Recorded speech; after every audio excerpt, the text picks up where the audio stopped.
గుడిలో ఎన్ని ప్రదక్షిణాలు వేయాలి అనేది చాలా మందిలో ఉన్నటువంటి ధర్మ సందేహం అండి. చూడండి, గుడిలో ఎన్ని ప్రదక్షిణాలు వేయాలి అనేది చెప్తాను, కానీ దానికంటే ముందు అసలు ప్రదక్షిణాలు ఎందుకు చేయాలి అనేది మీరు తప్పకుండా తెలుసుకోవాలి. ప్రదక్షిణ అనేటటువంటి 4 అక్షరాలకి అర్థం ఉంది, చెప్తాను వినండి.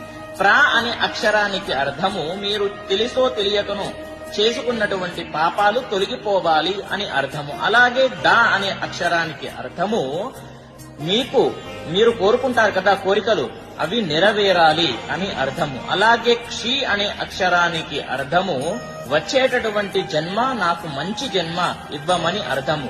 అలాగే నా అనే అక్షరానికి అర్థము మీకు ఉండేటటువంటి అజ్ఞానాన్ని తొలగించి మంచి జ్ఞానము ఇవ్వమని అర్థము. ఇంత అర్థం ఉంది ప్రదక్షిణాలలో. కాబట్టి ఇప్పుడు ఎన్ని వేయాలి అనేది చెప్తాను వినండి. చూడండి, ఎప్పుడైనా సరే భగవంతుడు మీరు ఎన్ని ప్రదక్షిణాలు వేశారు అనేది చూడడు, ఎంత మనస్సు పెట్టి వేశారు అనేది చూస్తాడు. కాబట్టి నేను చెప్పేది ఒకటే, మీరు ఓన్లీ 3 ప్రదక్షిణాలు చేయండి, మనస్సుతోని చేయండి. అడుగులో అడుగు పెట్టుకుంటూ స్వామి వారి నామస్మరణ చేసుకుంటూ చేయండి. ఓకేనా? ఎంత మనస్సు పెట్టి చేస్తారో అదే చూస్తాడు, ఎన్ని చేశారో చూడడు. ప్రతి ఒక్కరికి తెలియజేయండి.